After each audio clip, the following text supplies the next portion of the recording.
be thankful for what I have and to be grateful. What about you?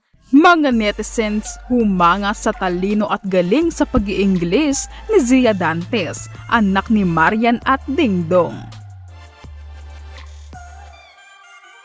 Muling naging usap-usapan online si Zia Dantes, anak ni Marian Rivera at Dingdong Dantes, matapos mag-viral ang isang video ng kanyang panayam. Marami ang netizens na humanga sa talino, kumpiyansa at husay niya sa pagsasalita ng Ingles na ayon sa ilan ay parang isang Hollywood child star ang dating. Trending ang video mula sa pagdalo ni na Marian Zia at ng best friend nitong si Alana sa A Christmas Carol the Musical. Sa nasabing event, sabay-sabay silang na-interview at kapansin-pansin kung gaano kagaling sumagot ang dalawang bata. Puno ng confidence at makikita sa kanila ang pagiging matalinong bata. Dahil dito marami ang nagsabing bawing-bawi si Marian Rivera pagdating sa kanyang anak.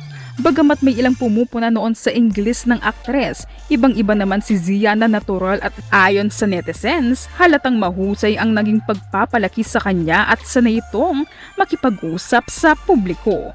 Bukod sa talino, hindi rin nakaligtas sa mata ng publiko ang kagandahan ni Zia. Marami ang humanga sa kanyang morena na kagandahan at natural na charm. Sa edad na 10 taong gulang, kapansin-pansin na rin ang kanyang tangkad na ayon sa ilan, malapit na niyang mahabol ang tangkad ni Marian. To always be thankful for what I have and to be grateful. What about you? To be kind and not be mean. The chains guy, he was very cool. Yeah. It was very nice. I like that. What was your favorite horror line? Thank you.